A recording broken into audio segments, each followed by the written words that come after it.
Movies hit అవ్వాలన్నా, ads run అవ్వాలన్నా, YouTube, Insta videos viral అవ్వాలన్నా ఒక కామన్ స్కిల్ ఉంటుంది. అదే వీడియో ఎడిటింగ్. మీరు వీడియో ఎడిటింగ్ నేర్చుకోవాలనుకుంటున్నారా? ప్రతి ప్లాట్ఫామ్లో లక్షల వీడియోస్ వచ్చేస్తున్నాయి, కానీ ఓన్లీ బెస్ట్ ఎడిటెడ్ వీడియో మాత్రమే స్టాండ్అవుట్ అవుతుంది. ఎడిటింగ్ అంటే సీన్కి ప్రాణం పోయడం, ఎమోషన్ క్రియేట్ చేయటం, మెసేజ్ని పర్ఫెక్ట్గా కన్వే చేయడం. Cinema ads, short films, TV shows, YouTube content, ఎక్కడ చూసినా ఎడిటింగ్ కంపల్సరీ.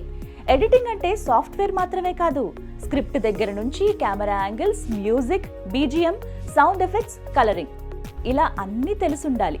ఒక ఫైనల్ వీడియోకి చాలా స్టేజెస్ ఉంటాయి. క్వాలిటీ థాట్లో ప్రతి స్టెప్ని చాలా క్లియర్గా నేర్పిస్తారు. థియరీతో పాటుగా రియల్ హ్యాండ్స్ ఆన్ ఎక్స్పీరియన్స్ కూడా ఉంటుంది. డెడికేటెడ్ షూటింగ్ స్టూడియో కూడా ఉంది వీరికి. ప్రత్యేకంగా స్టూడెంట్స్ వారే షూట్ చేసుకుని రియల్ టైం ఎడిటింగ్ ప్రాక్టీస్ చేయొచ్చు. In house systems, lab access, ఇలా ఫుల్ సపోర్ట్ ఉంటుంది ఎవరైతే ఎడిటింగ్ నేర్చుకోవాలనుకుంటున్నారో. జాయిన్ అవ్వడం కన్నా ముందు మీరు ఒకసారి సెంటర్ని విజిట్ చేయండి, స్టూడియో చూడండి, అక్కడ ట్యూటర్స్ని కూడా కలవండి, లెర్నింగ్ ఎన్విరాన్మెంట్ని ఎక్స్పీరియన్స్ చేయండి. ఇక మీరే డిసైడ్ చేసుకోవచ్చు. Next video editing batch admissions ప్రారంభమైపోయాయి. రియల్ వరల్డ్ ప్రాజెక్ట్స్ కావచ్చు, అలాగే latest AI tools, placement assistance కూడా ఉంటుంది. ఇంకా లేట్ ఎందుకు? స్క్రీన్ మీద కనపడుతున్న నెంబర్కు కాల్ చేయండి. క్వాలిటీ థాట్ వెబ్సైట్ను విజిట్ చేయండి. మీ కెరియర్ని ఎడిట్ చేయటం ఇప్పుడే మొదలు పెట్టండి.